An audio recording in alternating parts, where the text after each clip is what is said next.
you haven't caught on by now, we talk Ohio State football here every Wednesday at MarkRogersTV, the voice of college football. But you got to be on those subscription notifications to know exactly when we're headed your way. These guys cover basketball as well. Yes, there are basketball games to be played, and there's a basketball team at Ohio State. If you're not familiar, top 5 in the country from what I understand. So they have their basketball obligations that keeps us on our toes and keeps you on your toes. So it's noon Eastern time today, typically at 2 noon Eastern time today. So we're glad that everybody could join us. From the top, we got Kevin Noon from Rivals Buckeye Grove. Lock it in there, as well as at Bucknuts 247 Sports with Steve Hellwagon and Tony Gerdeman at Buckeye Scoop. They all have their media obligations as well in their various podcasts, and we will outline those throughout the show as well. How are you guys doing today? Doing great. Doing good, Mark. It's good to see the Alabama helmet highlighted behind you. All right. We'll get that switched out. I was about to make the move, but I thought Ohio State was prominently featured as well. But yes, people get upset about the tier structure of the shelving. So I got to pay attention to the victor go the spoils. It is, and like LSU. I've got favorite status for Kent State just off camera because that's my alma mater. So the Golden Flash. My uncles went there. There we go. Led the nation in scoring and total offense this yeyear with their 4 games played, I believe. All right. Well, the Archers walking through that door. Prolific on offense again in 2020. Looking forward to 2022 in regards to recruiting. So, folks, as you leave your comments, your questions, your debate topics there in the live chat, I will review those and certainly serve those up to everybody here. But we're going to carve through the 22 recruiting class as it stands right now. Ryan Day and his staff, Kevin, off to another great start. No question about that. Your thoughts about where recruiting is headed for 2022 at this point? Yeah, they're sitting with 10 commits already at this point. People ask me all the time, how many are they going to take? As many as they want. I mean, the numbers always work out. I don't think we're going to see the days of any 18 guy classes, especially with the portal, the amount of attrition that we see. It's a good mixture of in-state and out-of-state. I know that the composite rankings over the other company are a little different than ours, but we have Ohio State with 3 5-star commits with in-state C.J. Hicks, and then we got Jaheim Singletary, and we got Quinn Ewers, a quarterback out of Southlake, Texas. And I would sit there and say that this is probably on pace to be about a 22, 23-man class if I had to guess, and a lot of big names. I think the one thing that I would notice out there is that people are probably being a little itchy about when's the next commit coming, because it's been a little bit more than a month, and all this recruiting's come so easy to Ryan Day, or so it appears. People don't really factor in the amount of hard work that goes into all of that, especially during a pandemic. But I think that even if we don't see the dead period relaxed, I think we could see some stuff coming here in the next as soon as the next couple of weeks, with a wide receiver Keon Graves coming out of Arizona, supposed to take a visit. That could lead to some good things. Yeah, I would echo what Kevin said. The 24/7 composite has them as the number 1 class right now. And I think what's interesting is this class, they've already taken 4 of the top players in Ohio, which Ohio has not been a big contributor in recent years for Ohio State's recruiting, or as big as it was perhaps during the Tressel years, where about half the recruits in a given year would come from Ohio. That number's down to about 25 or 30% here in the Meyer and Day era of Ohio State football. They've got Gabe Powers, a linebacker from Marysville, Ohio, just outside Columbus. C.J. Hicks from Kettering Alter, an outside linebacker. Jair Brown, he's actually from Louisiana, but came up and is prepping at Westchester, Lakota West, a good football school down just north of Cincinnati. It's actually right on I-75, about 20 miles north of Cincinnati. Integra Tushbola, the outstanding offensive tackle, he's also at Westchester, Lakota West. Those 4 guys kind of leading the way of the Ohio prospects in this class. So maybe a few more Ohio guys in this class before it's all said and done, but another outstanding haul. I have no doubt this will be another top 5 class. I don't get caught up on whether it's number 1, number 2. All I want to see is if they're number 1, 2, 3, or 4 in a given year and make the playoff in a given year and win playoff games and get to the national championship game and win national championships. I don't give a crap about recruiting rankings in comparison with how they do in the playoff. I will say there are a couple of players that I've seen in person. CJ Hicks, I watched, and credit to Kevin, Rivals has him properly rated as the number 10 player. I would admonish Steve. 24/7 has him like number 50 or something like that. And 24/7, Steve, I'm sorry, you need to write a letter, get that taken care of. CJ Hicks, certainly a 5-star guy who is. They're just the other guys. Yeah, as Kevin pointed out, the other guy, the other site as the POS.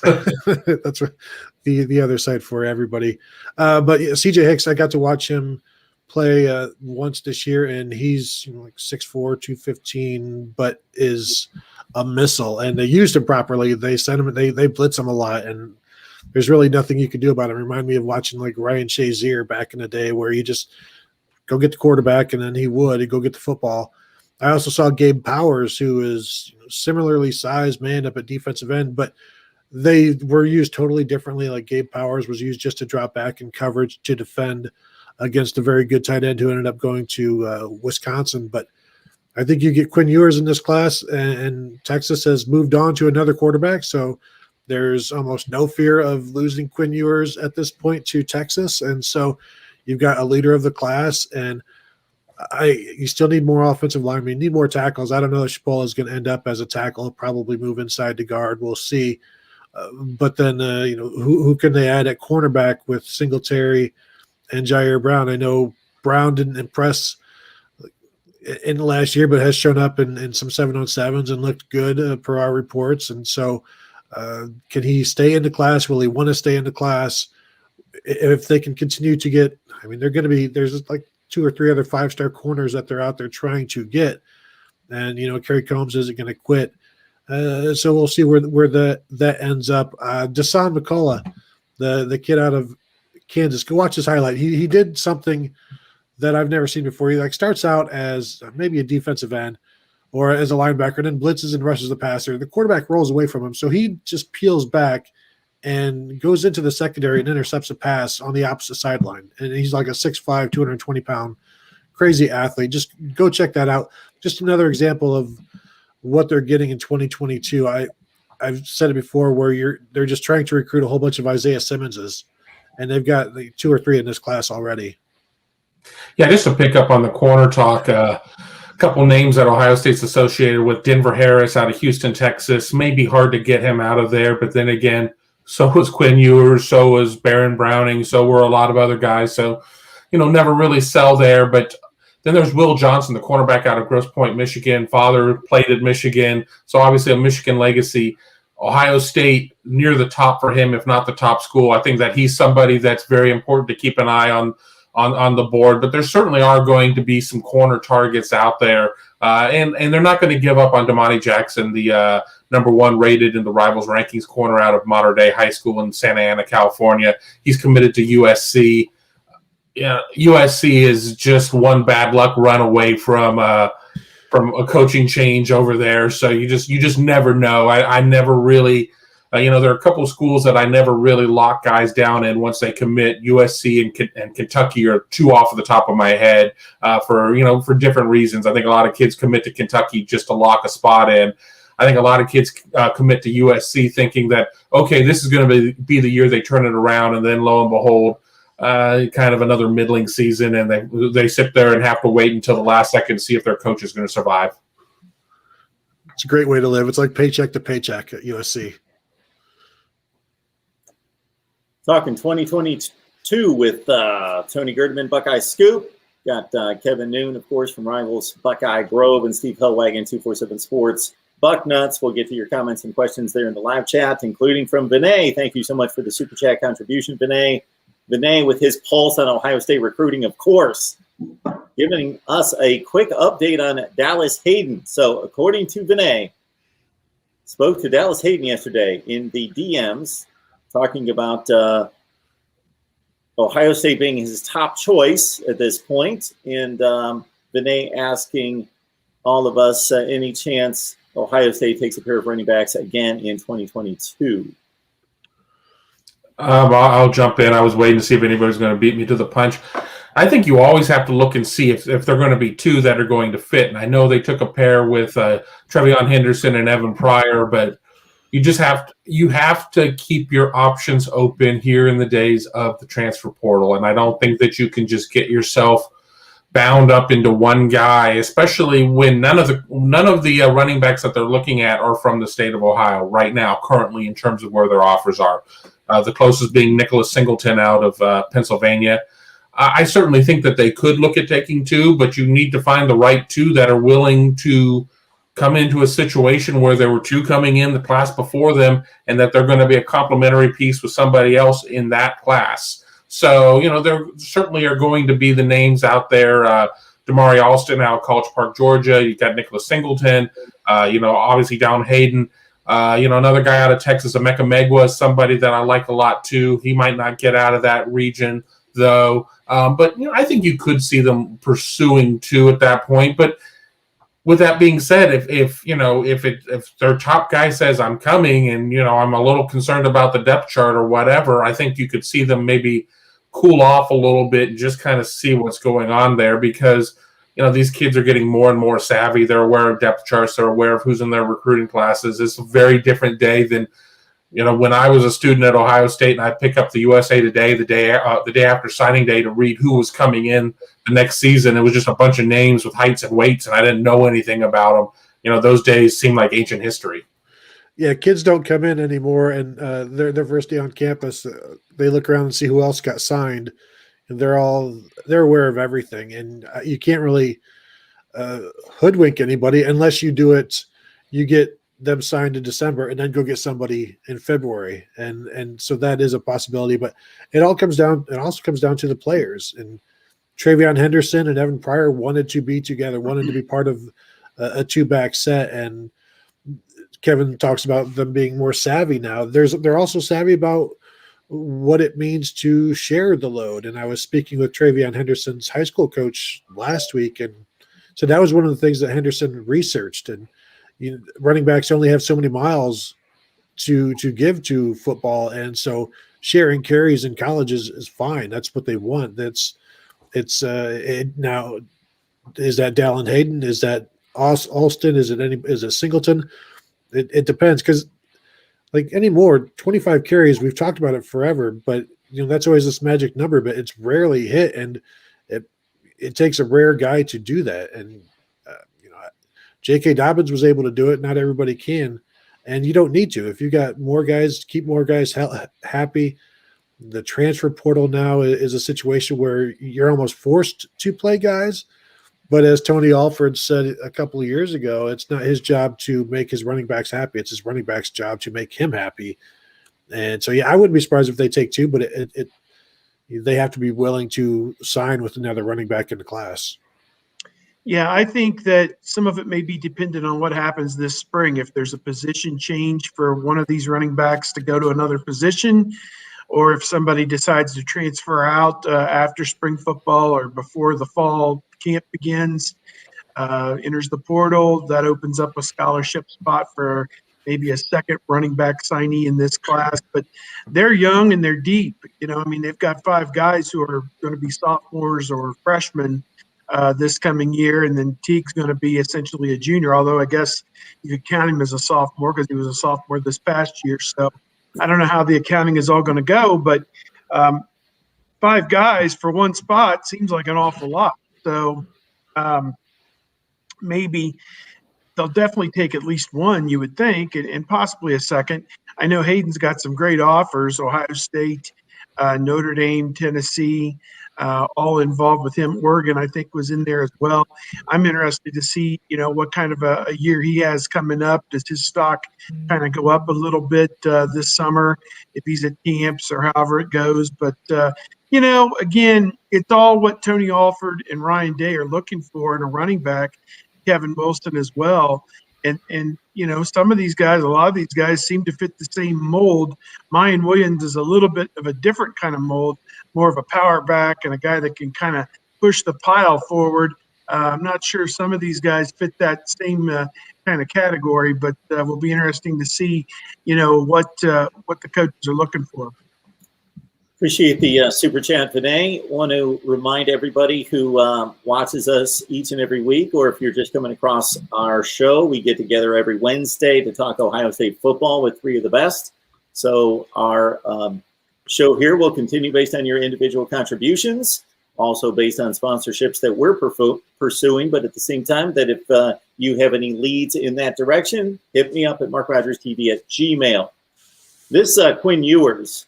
He must be pretty good. He's got a lot of ones next to his name, state, national position, everything that goes along with that. So we obviously know he's talented. But in watching the tape and then also seeing the scouting reports and the people that you guys trust as hardcore football guys that evaluate at that level, are there comparisons to anyone? What makes him so special? I've seen people talk about comparing him to Trevor Lawrence and the accuracy and things like that, but they're different sized guys. Lawrence is the big, 6'6" lanky guy, whereas Quinn Ewers is more people sized and is 6'2", 6'3", something like that. What I think was maybe the most impressive thing he did this year is he was hurt and he came back at missed a few games and wasn't healthy for the playoffs, but still fought to get in there and play and played well. And I think threw a few interceptions in the maybe the championship game or the semifinal game, but still kept fighting and showed you the kind of determination and toughness at quarterback that Urban Meyer loved and Ryan Day loves. And so the accuracy is definitely there. For me, like I watch him and I'm just like, he hardly ever steps into a throw. And a lot of it is he's just flipping stuff and it still ends up where it's supposed to go. He just doesn't seem, for me, I'm not a quarterback whisperer or anything like that. He just doesn't seem as mechanical as some of the guys that the scouts really, really like. And it's like he doesn't remind me of Trevor Lawrence because he throws differently and he's off his back foot a lot and running around. And I'm surprised that he is ranked so high based on what I've seen, but that he does so many different things that he still gets the job done. He's just not like the robot, the prototype robot that garners the 5-star rankings. I guess it's just because of the ball ends up where it's supposed to be one way or the other with him. It's the old don't tell me about the labor, just show me the baby. I mean, he shows you the baby all the time. He gets it done, and just makes you wonder that if once he gets to a college program, Ohio State, once he gets to Ohio State, will when they refine some things, I mean, is that going to just raise the ceiling that much more for him? I mean, how much higher can the ceiling go in terms of production? Because Tony's right. He doesn't come out there and have just that cookie cutter, robotic quarterback type of thing about him. I mean, he makes plays. I mean, he can make the deep throw, but I mean, he does a lot of stuff where he hits a lot of underneath. I think there's a lot of stuff where he would be very excited to have Ohio State's complement of receivers who are so good once they get the ball in their hands and after the catch, being able to pick up the yardage. I've talked to a couple of people down there about him, and they've said the same thing, that maybe he's not the most technique guy in terms of what the textbook says, but it's really hard to go against the type of results. And as Tony said, he's just truly a gamer. The way that he came out there, competed at certainly less than 100%, and nearly willed his team to a state championship over there at South Lake Carroll. Yeah, I think that as Urban Meyer was looking at quarterbacks, one of the biggest attributes he always looked for was leadership and intangibles, because he figured he could help, coach some of the other things and bring the talent out of a player. But if a guy isn't a naturally born leader, that makes it much more difficult to get that out of him. So This kid seems like he's got those kind of intangibles, as you guys said, played when he was hurt, came back from an injury, got his team to the state championship game in what was a prolonged season all the way into January because of COVID.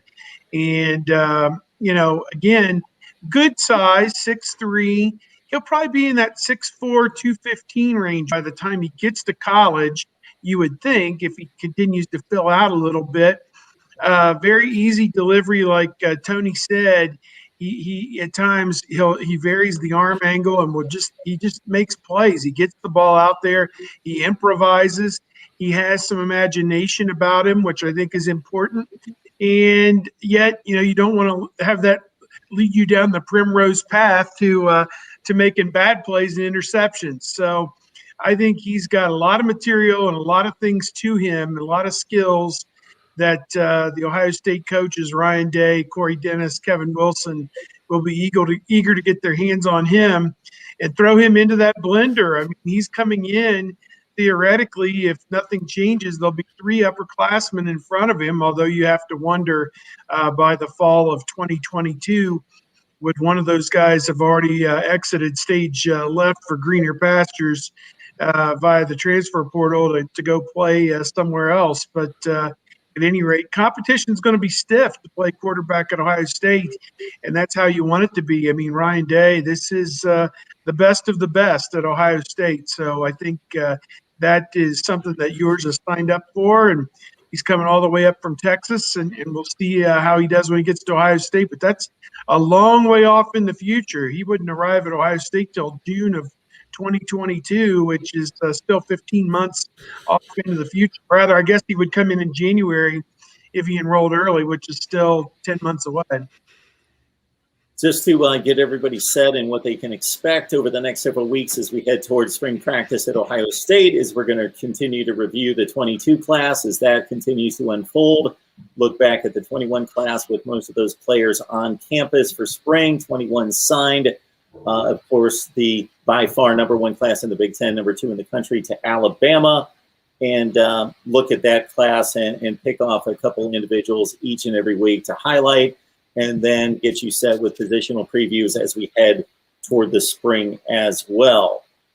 Speaking of which, let's get to a question before we start to break down a position for 2021. Steve being asked by the Rod Farva concerning the quarterback position, and keep in mind it's wide open. CJ Stroud, there's some indication that he's got that much of a lead, as we've discussed many times, but the quarterback position we will start to dive into, of course, when these guys start to get some reports back from spring practice. But Steve being asked, do we expect the starting quarterback to be announced in the spring or in the fall? There's nothing to be gained, I don't think, by Ryan Day announcing at the end of the spring game, or if he does a media call the following week to wrap up spring football. I don't think there's anything to be gained by him making an announcement. It keeps everybody working hard through the summer. And really, I wouldn't expect them to announce a starting quarterback until probably a week or 10 days before the season opener. And I don't even know who they're playing in the season opener. Is it Akron, maybe? I don't even know. Minnesota. How could I forget the special Thursday night game? A Wednesday trip to J.D. Hoyt's. A Wednesday night trip to J.D. Hoyt's for the pork, the steak, and the Buddy Bowl, whatever they call it. So it's a game against Minnesota for the rest of us. But, yeah. Okay. And the Juicy Lucy cheeseburger, too, the day of the game. So, yeah, we've got all that to look forward to. And so don't you like how I always bring it over to food? But at any rate, no, I don't think there's anything at all to be gained by pinning yourself into a corner and then creating a rift with the other 2 guys that's going to last for months or create a fissure in your locker room or whatever. I don't think that really serves any purpose at all. I think you kind of keep that one quiet until just before the season begins and then turn them loose. And I do think that there's going to be an opportunity for several of these guys to play during the regular season if one of them may be the starter, but another one will get an opportunity, and particularly if a game gets out of control. Though, to open with a Big Ten game and then then play a Power 5 team like Oregon, you're under the gun, and then you're under the gun. So I don't know that there'll be a lot of mop-up opportunity until weeks 3 and 4, but I do think that they will play more than one quarterback early in the season, just because none of these guys have ever really thrown a pass at the college level. Only Miller and Stroud have taken snaps. So, they had the smallest little taste of it this past year. And you just will try and get them some seasoning, I think, early in the season, the starter as well as the primary backup. I just looked, and Ryan Day didn't name a starter between Justin Fields and Gunnar Hoke until 2 weeks before the first game. So there is no chance he's naming a starter anytime. Or was it Chugginoff instead of Hoke? I don't even remember anymore. In 2019, it's so long ago. But he didn't name Justin Fields his starter until 2 weeks before the game, when everybody knew it was going to be Justin Fields. And so I think you keep the reps exactly even, whether it's 40-40-20, being 40-40 for Jack Miller and CJ Stroud and 20 for Kyle McCord. And you tell them all what they need to work on. You keep the reps even in that way, and you don't put anybody ahead of anybody else other than the true freshman is going to be behind the two returning guys. The only concern is if one guy sees how far they are behind the others, and then do they read the writing on the wall on their own and see, well, I'm clearly running a distant third here. I need to leave, which would be terrible for Ohio State. Ryan Day wants 4 scholarship quarterbacks, only has 3 at the moment, would probably welcome somebody in from the transfer portal if it's a Gunnar Hoke, Chris Chugginoff type who isn't interested in starting but would like to add depth and be a Buckeye. And that's a tough find. That's a tough ask. And so you're going to do everything you can to keep all 3 scholarship quarterbacks here as long as possible. Yeah, it wouldn't surprise me if we don't hear anything, period. I mean, and they just trot somebody out there. We're in the post-depth chart era. We're not going to see a depth chart. We were already kind of getting away from them pre-COVID, and then COVID made it even worse. So I'm not expecting that. I think it's a situation of where if 2 guys are close, we could see situations of where we see 2 of them coming out in that first game and playing. You're going to play in the first quarter. I mean, we're going to bring you in a good situation. We're not going to bring you in inside the 10 or anything like that. A story I did over at Buckeye Grove here a couple weeks ago, though, was I went in and I looked because Ohio State, whoever they start, is going to start a quarterback who's not attempted a collegiate pass. How many times has that happened in the last 50 years? 3 times. J.T. Barrett in 2014, Art Schlichter in 1978, and Don Lamka in 1971, because he was a defensive back for the 2 seasons, and they brought him in, and he fumbled his first snap, but he ended up leading him to a win in that first game, 52-21. But it's certainly, you go through all the quarterback history at Ohio State, and this is not a situation that they've really been in. In 2004 with Justin Zwick, he had a couple of pass attempts in 2003. And then in 1999, when they started Austin Mockerman, he had 1 snap in 1998, an incompletion. But again, this is a very rare situation that they're in, and something that they're certainly hoping not having to deal with again here for maybe another 50 years. I believe this is the first time since 1971, 50 years, that they do not have a returning pass on the roster. Because even when Art Schlichter took over, they still had Rod Gerald, who was on the roster. They don't have anybody, and I think it's 1971 is the last time that happened. Austin Mockerman. Yeah, so before Belisari took over in 99, I had forgotten that name. So he played the kickoff classic against Miami. And not well. 23-12 loss. The only quarterback played loosely. Never was able to throw a spiral at Ohio State. It was always a little bit of a wobble to it. Well, let's remember, Walt Harris had the opportunity to recruit 4 quarterbacks, and he's like, I'm going to take the first 2. He ended up taking Priestley and Mockerman, who was one of the other quarterbacks, Jesse Palmer. So, kind of is what it is. Bachelor. He was Canadian. I know. He was on a different calendar, obviously. Damn Canucks. That is tremendous. And, of course, J.T. Barrett played that game against Navy to start out the season about 10 days after Braxton Miller was injured. And then going back to Art Schleichter, great career, of course, top 5 in the Heisman voting, I believe, 3 times, but 5 picks in the opener against Penn State in his debut. And Barrett played well. I was going to say that first year he had 4 touchdowns and 21 interceptions. Yes. And Barrett played well against Navy. It was the next week that got him against Virginia Tech. Yeah. Bud Foster knew how to play that one. Well, they played a defense that had never been heard of before. Double eagle what? I don't know what this is. We've never seen it before. How do you expect to handle a brand new defense that just gets invented that week? Come on, Mark. I know it. Well, they've got a bullseye on their chest. That's what it is. And Virginia Tech was gearing up all offseason for that game. Got Vinay back in here.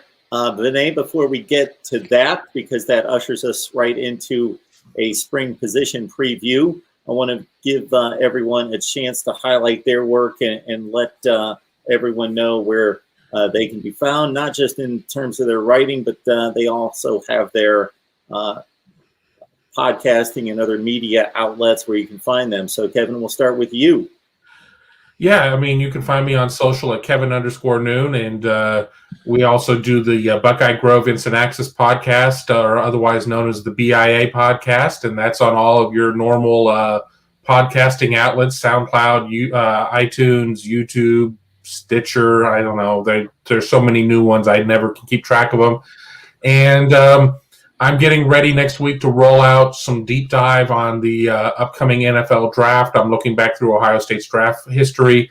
Still in the process of kind of formulating what it is I want to write about. So just keep it locked in at Buckeye Grove. We're going to be talking about the draft at length next week.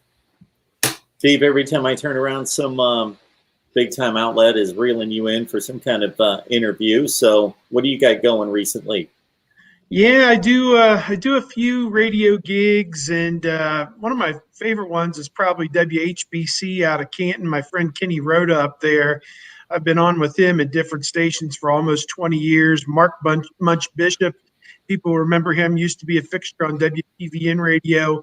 He's now on a sports radio station called The Gambler up in Cleveland. I presume they talk a lot about sports gambling on there, but he and I just mostly talk Ohio State football and basketball. And then Spectrum TV, I've done some stuff with them as well, some segments that air kind of each week on Friday and Saturday talking about football and basketball. So, yeah, keeping busy in that way. And obviously bucknuts.com going through right now what's been a pretty exciting college basketball season for the Buckeyes. And they are at Penn State tomorrow, Thursday, and then back home with a big one, number 3 Michigan against number 4 Ohio State on Sunday on CBS. So some big things coming down in Big Ten basketball in the next several days. And as the guys said, counting down now 1 month to the start of spring football. So here we go. We'll be double dipping with football and basketball again before we know it. So all kinds of exciting stuff going on at Bucknuts. Tony. Yep, you can find me at BuckeyeScoop.com. Also have a weekly podcast called Buckeye Weekly that is on Tuesdays and Thursdays. So it's weekly, twice a week, whatever. And like once every 4 years, you can hear me on Columbus Radio. I just got on 97.1 yesterday, and I had to sit there and say, who do I have to bribe to get on here? So I feel you there. And of course, it's the highlight of all their weeks is here Wednesday at Mark Rogers TV, the voice of college football. That goes without saying. But Vinay back in here, leading us right into our spring preview, positional previews. Might as well start with a sore spot. Why not? Let's go back to the secondary, get it revved up, here, and a specific question before we open it up to the entire secondary analysis. Vinay asking, is there any update on cornerback Cam Brown's status for spring ball? I didn't see him in any of the winter workout type videos. Whoever wants to take that on, and then we'll continue on from there and run through this secondary. I can just say that I know that Cam played in 2 games, probably injured in the October 31 game. I think it was Penn State. Maybe he got hurt. I don't know. I think it was Achilles, wasn't it? And Achilles is usually 7 or 8 months. So that's 2 months in 2020 and 5 or 6 months in 2021, you would think. So I can't imagine there's any way he is practicing full go starting in mid-March. It was a true Achilles injury, and we've seen it's almost been described as miracle recoveries now for Hilliard, Borland, and Teague to get back in 7 or 8 months.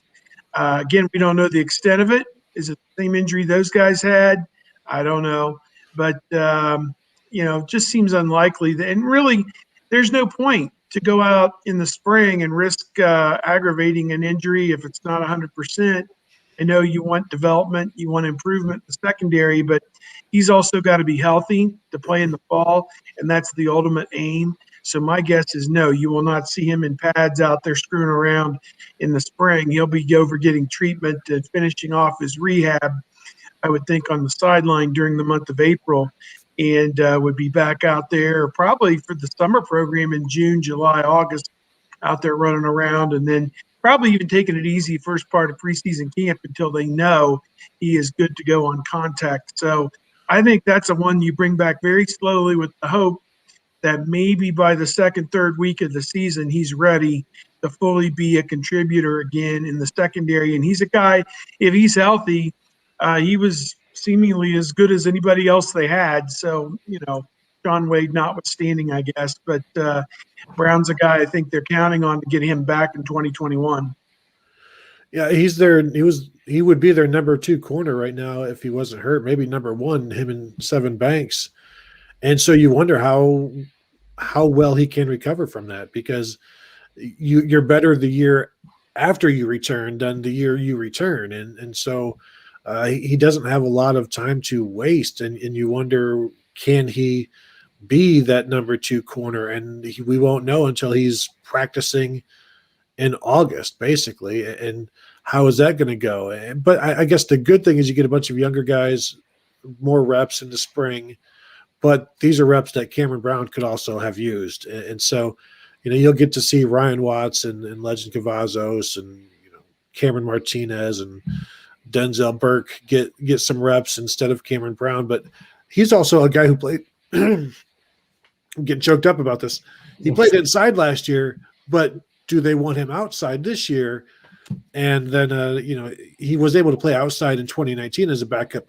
But you would like to have him get that experience or get those reps outside if he is going to be the other outside corner this year. So it's just a really bad timing, never a good time for this injury, but to not then have a spring to get up to speed and figure out where you're going to be and how good you're going to be, it's bad for Ohio State, especially in the secondary that they have right now. Yeah, not much that I can throw in there after Steve and Tony both really just kind of nailed every point there. The one thing I'll say is when it comes to coming off an injury like that, one that shuts you down for months and months and months, there's a mental aspect to it as well. And how quickly can you rehab yourself mentally and trust everything is going to work out or whatnot. And I think that's always a big thing too when we're trying to predict success of somebody coming off of a very serious injury. So yeah, I don't see anything in the spring. I really don't think we see much in the summer. I think that best case scenario is to start bringing them back in the fall. But, a lot of chances to take mental reps and to really kind of just go over a lot of technique things that aren't going to require him being at a run or playing at a level of physicality until he needs to. I remember in 2016, may have been spring or may have been fall, where Marshawn Lattimore was coming back from the hamstring injuries, the constant hamstring injuries, and Kerry Combs said every time he would cover a deep route, he would just hold his breath, like hoping that Marshawn Lattimore would be okay. And it took Lattimore a while to get over that. He did yoga and all of these different things to get himself right. But then there is that mental aspect of it where you just have to – you do it enough to where you can trust yourself. And even then, Kerry Combs is pounding Red Bull and holding his breath. That's not healthy. I mean, that's two things that work against each other.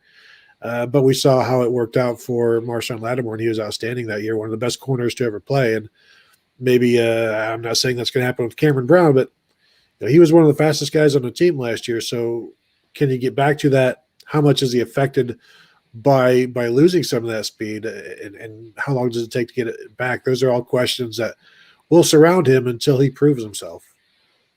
I believe Marshawn Lattimore is currently part of a pretty good trivia question for NFL fans, where Ohio State, I believe, is working on 4 consecutive NFL Defensive Rookies of the Year. Joey Bosa, Nick Bosa, Marshawn Lattimore, and Chase Young.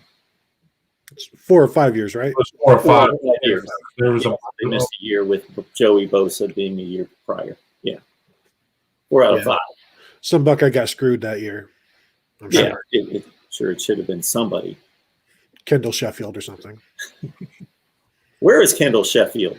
Atlanta. He's actually starting here and there, and I think they're trying to stop that, but they haven't been able to yet. All right, talking Ohio State football, we're in the middle of a secondary conversation, a primary conversation about the secondary. All right, Kevin, so the perfect storm came together last year in regards to lack of reps, injuries both during season and prior to the season, and just flat out poor play, no excuses. And then the NFL defections, of course, that got it all rolling from a personnel depletion standpoint. All right, so this year, when you look at this secondary, in a reasonable manner, if you get some injuries, but not a horde of injuries, but get your typical 1 or 2 guys get nicked up, and these guys play up to some reasonable expectations, are we comfortable with the secondary, or should they be going to the transfer portal for the likes of an Eli Ricks or other help? Well, there's always a risk in going to the portal because you need to find the right guy in terms of the fit. You really don't want – I mean, if you go out and you get like an Elias Ricks, just as an example, and I don't see that happening, but if you go out and get an Elias Ricks, does that turn off a Denver Harris or a Will Johnson or somebody like that? Do you stunt yourself at that point? I mean, you can only play for now. You can't play for 2023 and 2024. If you don't get it done now, we've seen very – short leashes on guys. Not that Ryan Day's seat is hot in any way, shape, or form. But I mean, I think there's going to be a concern just until people see something to put 2020 out of mind. And I think that you still do maybe look at like a 1-year stopgap type of situation at corner, a veteran type of guy. But I don't think you're going to be able to go out and get somebody of like an Elias Ricks type of status or whatnot. I mean, you do have young guys like Legend Cavazos, Cam Martinez, and Ronnie Watts, as Tony had mentioned. You got some young guys coming in or whatnot. But until we get an opportunity to see these guys, until we see a spring practice and a summer conditioning and working out that mimics more of like what 2019, 2018 looks like, there certainly have to be concerns that if guys, for whatever reason, are still having to participate in small groups and not being able to do things that have for years and years and years gotten guys ready before. Yeah, I think you got to be cautiously optimistic that with the regular off season, with spring football and summer conditioning and preseason camp, all those things that Ohio State did not have a year ago, that's going to improve the development of some of those guys that really need it, that need the reps and haven't gotten them. So you're hoping that – I jotted down a list of 8 guys at cornerback and 6 guys at safety, and I might be missing somebody. And it's like if you can't find 4 serviceable defensive backs out of 14 signees from the last 3 or 4 years, then what are we doing here? I know that the cornerback recruiting has not necessarily been up to snuff. I mean, Denzel Ward and Marshawn Lattimore haven't been walking through that door. I understand that. Jeffrey Okuda, et cetera, so on. But still, I mean, I think that there is some talent here, and it's just going to be incumbent on the coaches to bring that out. And Matt Barnes, they've put a lot on his plate to lead the secondary. Kerry Combs will still keep an eye on what's going on down there.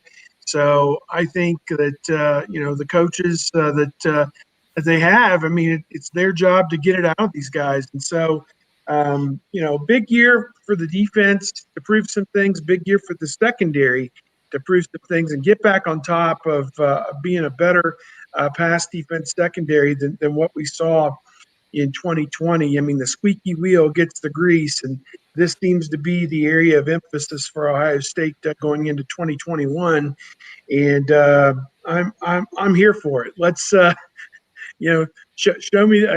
Don't tell me about it. Show me about it, or show me. So that's what I want to see in 2021. When we talked to Ryan Day a few weeks ago, he mentioned that they would like to be around like 18, 19 scholarship defensive backs, and that's where they are right now. And the reason they played so many linebackers last year is because they weren't comfortable playing more defensive backs because of the pandemic, because of the youth, because of Cam Brown's injury. And so now they have this entire offseason to find guys. And as Steve said, there's enough guys there to find. And then you've got guys like Ja'Kalen Johnson, almost a 5-star cornerback, Jordan Hancock, another top 50 corner coming in, to where those guys could certainly compete for a starting spot because there's nobody proven outside of Sevyn Banks. And so there's going to be an opportunity. The unfortunate thing for Ohio State and those guys is that they're coming in the summer and they're not here now. Denzel Burke is here now, but he was more of a wide receiver than a corner in high school. And so he's got some learning to do. But who's out there in the transfer portal? It's not Eli Ricks anymore. He said he's staying. And so we'll see if that happens in the spring. See if he stays again. And maybe after spring ball, that's when a lot of the transferring happens. And maybe there'll be somebody there. There's nobody there now. There's nobody to go grab that is going to be better than Ryan Watts or what you would expect from Legend Cavazos. I mean, just because they're in the portal doesn't mean they're good. In fact, it kind of also means the opposite in terms of being an Ohio State level player. And so now you have many Ohio State level players currently on the Ohio State roster. In fact, most of them. And so you find out which guys work. And if you're short, then that's the hand you've been dealt, and you deal with it. But there are a lot more options. Ryan Day feels a lot better about the secondary numbers right now than he did 2 months ago. And because he's got more time to work with these guys, he'll have a full winter, full spring, full summer, full fall camp with all of these guys. And you only need to find 3 or 4 corners that you're comfortable with, 3 or 4 safeties that you're comfortable with, and then you make do. So again, out of the 2 corners and the 2, which are both top 5 in the nation coming in, and the 2 safeties, both top 10 at their positions coming in, none of them are early enrollees. Jansen Dunn and Denzel Burke are the only 2 early enrollees from the 2021 secondary. Is that right, Kevin? That sounds right. Because Andre Turrentine is not, and Jordan Hancock and Ja'Kalen Johnson are not, and Jalen Johnson is maybe a linebacker anyway at Ohio State. Yeah, a linebacker, but he's kind of in that middle spot. I'm not exactly sure where he translates exactly. And the other issue with the secondary, we don't know where Court Williams won't. I assume he's going to be out because he's still dealing with his ACL. We don't know when he comes back. Is he a linebacker? Is he a bullet? Is he a deep safety? Is he a slot safety? Where is he? And that's a guy that I still am very high on to see where he'll end up. But there are so many questions, even way outside of the corners with the safeties as well. But while we're talking about the corners, we can stay focused there. And you find out, is Cameron Martinez still a corner? Who's the slot guy? Is Marcus Williamson still a slot guy? He was playing more safety by the end of the year last year, and Josh Proctor was playing in the slot. So there's still so many moving parts that I don't know what we'll get to see in the spring, but what we see in the spring may only be part of the answer in the fall. Talking Ohio State football each and every week with these three. You got Kevin New next to me, rivals Buckeye Grove. Steve has vanished on us, but Steve Hellwagon, 247 Sports, Bucknuts. And, of course, Tony Gerdeman from Buckeye Scoop. Please join them on Twitter and follow them to their respective podcasts. And, again, it's Kevin at Buckeye Grove, Steve at Bucknuts, and Tony at Buckeye Scoop. So check out their work right there. We're about a month away from spring practice, and we'll be breaking down Ohio State's 21 and 22 classes here every week, and that's our look at the secondary. You guys got some basketball to cover today, huh? Yep, the coach is going to preview the game with Penn State, kind of a trap game. Penn State coming off a loss to Nebraska, and Penn State played Ohio State tough last time they played here about 3 weeks ago. So Buckeyes can't take anything for granted, can't be caught looking ahead to Michigan, the big rivalry game on Sunday. But having a good year so far. We'll see if they can finish it out. We'll see if Michigan decides to play. Yeah. I'm predicting that Ohio State will end up in the Indianapolis region of the tournament. Ooh, there you go. I'm hoping to get 3 weeks in Indianapolis, 3 weekends in Indianapolis is what I'm predicting and hoping. Where's the Final Four this year? It's all in Indianapolis. Okay. That's what it sounded like, but I just wanted to check on that. Okay. And well, then, I'm just saying Big Ten first weekend and Sweet 16 weekend. I'm not going so far as to say I'm assuming they're going to make the Final Four just because they're projected as a 1 seed today. I mean, that you got to have a lot of luck to do that. So they've had number 1 seeds that didn't make it, and teams seeded 2nd, 3rd, 4th that have. So, hard to say. Put them all in the East. In the East. The year that doesn't work. The year that they got shipped off to the East and had to draw Kentucky, who was woefully underseeded, and William Buford did not find his way to the arena that day, at least mentally. And Newark, New Jersey. Yes. Beirut. We were set to go to New York City the following day after interviews to mess around a little bit or whatever. And we found ourselves heading back to Columbus and stopping at some Mexican restaurant where they would not make steak tacos for Steve. And Steve they would not.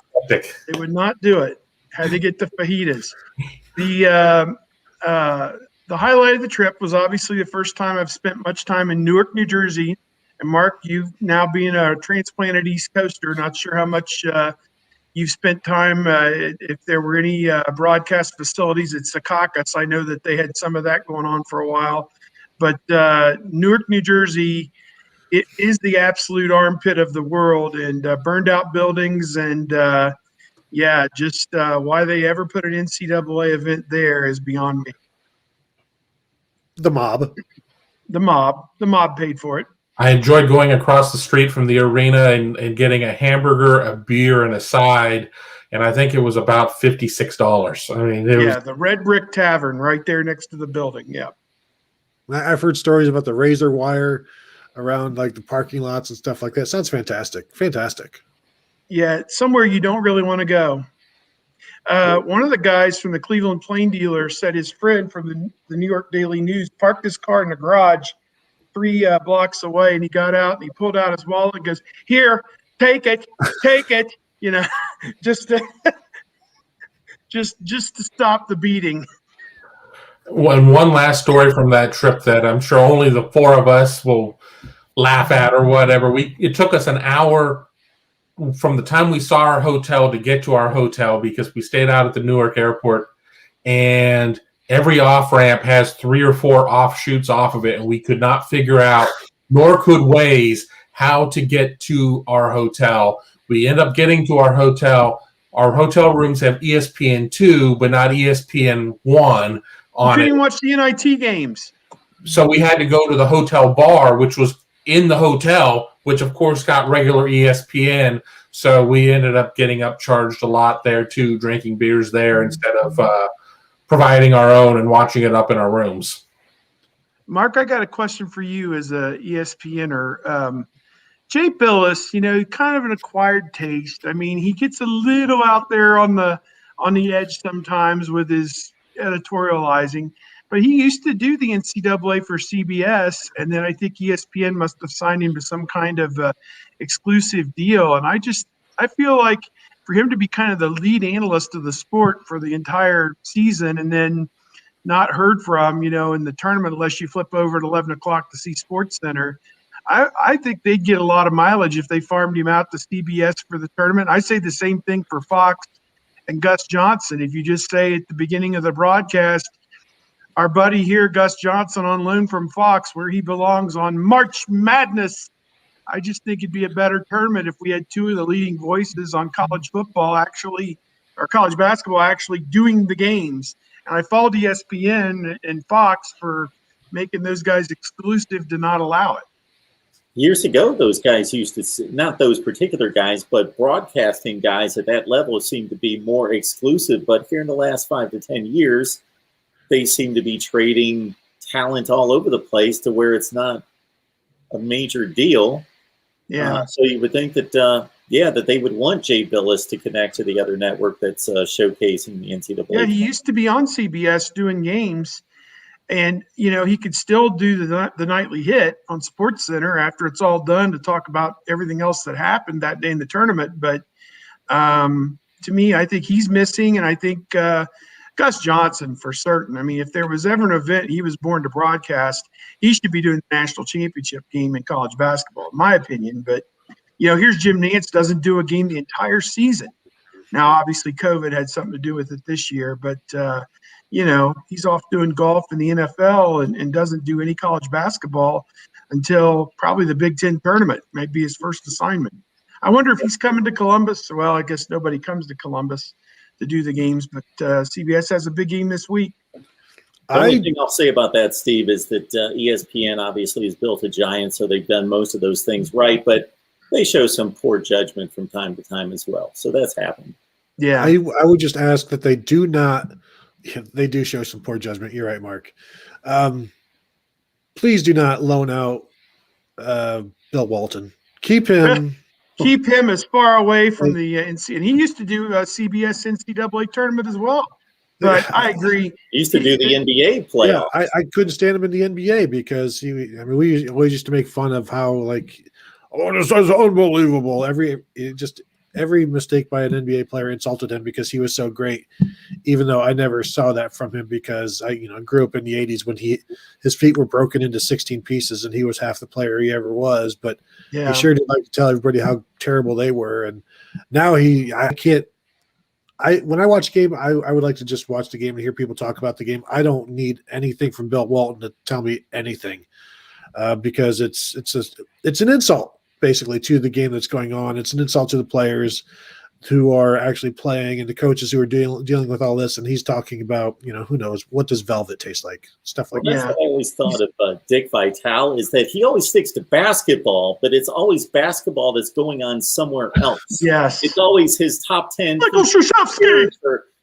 I can't wait for that Villanova Syracuse game Friday night. It's a 1-point game with 37 seconds left, and the play-by-play guy is trying to get Vitale focused on. Can you break down what's going on right now and not be talking about the game you're looking forward to in 14 days or your diaper dandy list or whatever it is? Let's understand score and time.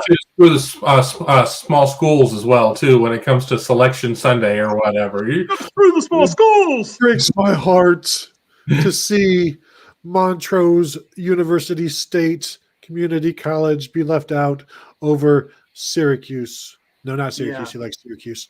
But even last week, Billis and whomever were talking about Duke UNC during Ohio State, Illinois, when you've got this really good game going on against top 10 opponents, and they're talking about Duke, North Carolina, and two unranked teams. Yeah.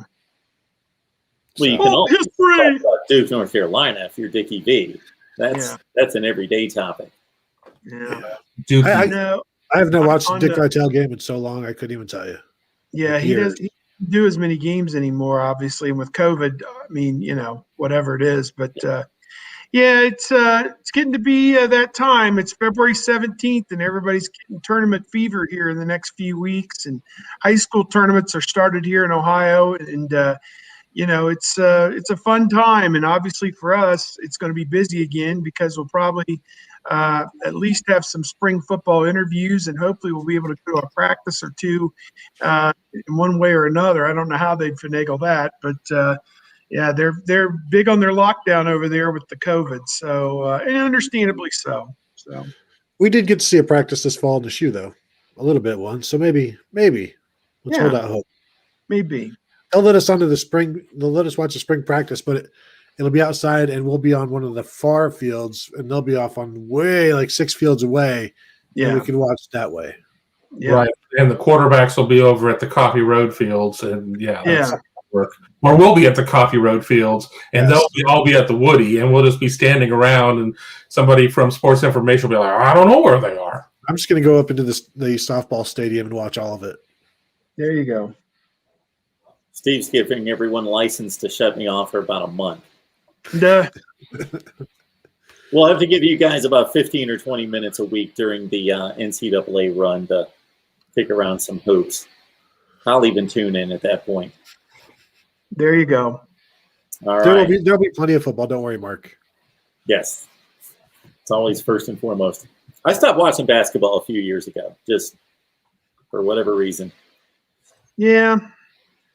The game has definitely changed, and it's not as much fun, I don't think, as it was before. Although when teams are good teams and they're playing at a high level and they're making shots and they're not turning it over, some of these games Ohio State's played have just been absolutely, magical to watch this year when it's played at a high level, that type thing. So I think we got away from that in a lot of sense with the transient nature of college basketball, with guys who barely show up, barely go to class, and then they're drafted into the NBA. It was kind of like hard to keep track of who was on what team and why should I support this team, when they don't have any 3- and 4-year players. But, some of that's coming back, and it's starting to sort itself out a little bit. And, maybe with this federal investigation, as we've seen, the Blue Bloods, Kentucky, North Carolina, Kansas, Duke, those 4, and Arizona, those 5, all kind of falling on hard times this year. So maybe playing players is not all it's cracked up to be. I don't know. Mark, are you saying you fell out of love with – because you being an Ohio State fan, growing up with Ohio State, you fell out of love with basketball around like the Mark Loving, Amir Williams years? How is that possible? How could that be?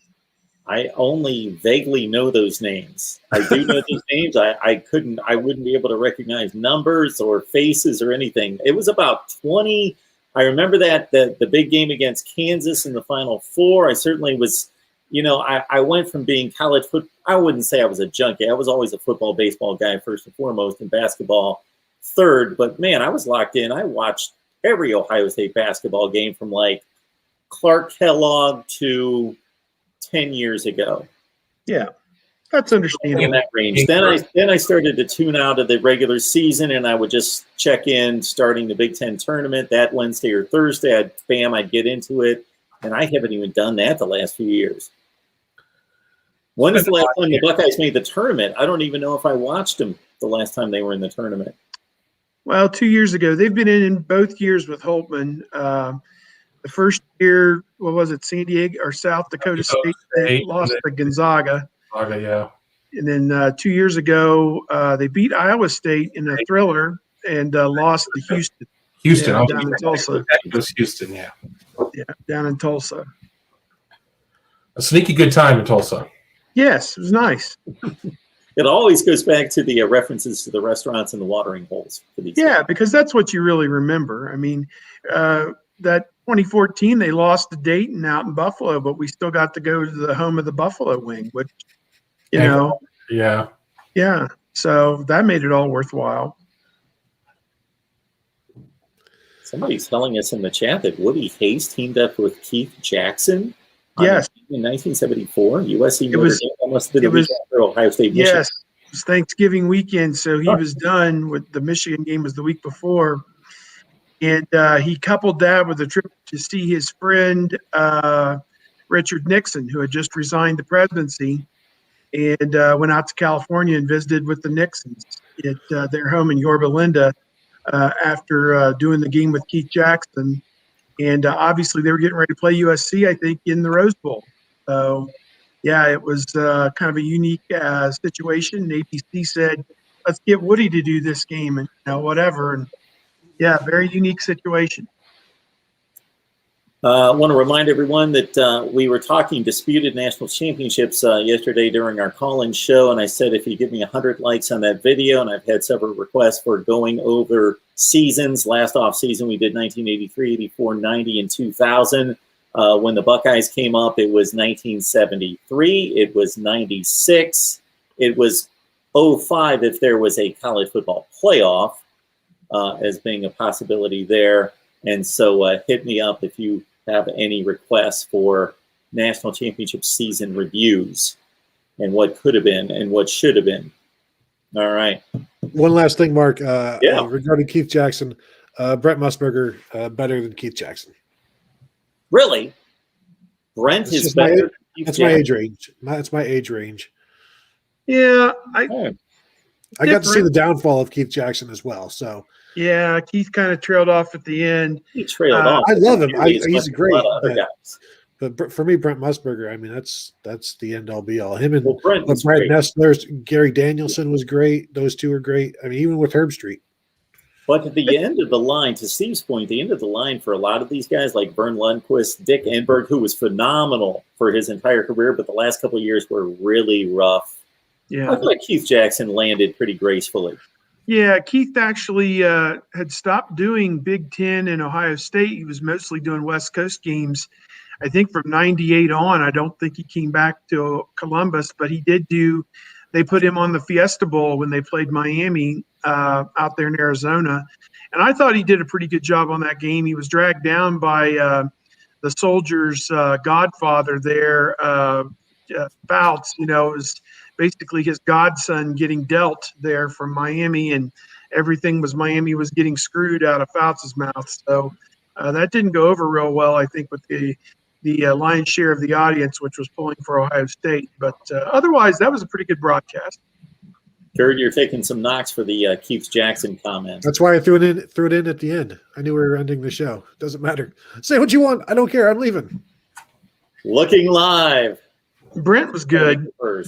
Brent brought like a gravitas to those big games. I mean, it's like you are looking live. They pan out over the band getting ready to play right before the game, and then it's nearing 11 o'clock in the east, and Woody Hayes is looking down at the horseshoe, and he has got a big smile on his face tonight as the Buckeyes, whatever those night games they'd have at the shoe. So yeah, it was Brent was pretty good. Absolutely, he was. No question. But Keith Jackson, to me, is the gold standard. And I still, even for as much college football as Brent did, even going back to the era Parsegan days of doing Big Ten and Ohio State football on CBS in the 80s, I sometimes think of Brent first and foremost because of when I started watching football as the host of NFL Today and being the NFL guy. In the 70s, yep. Yeah. Phyllis George, Irv Cross, Jimmy the Greek. Oh, that was it. You had to watch it. Every week you had to watch it. Absolutely.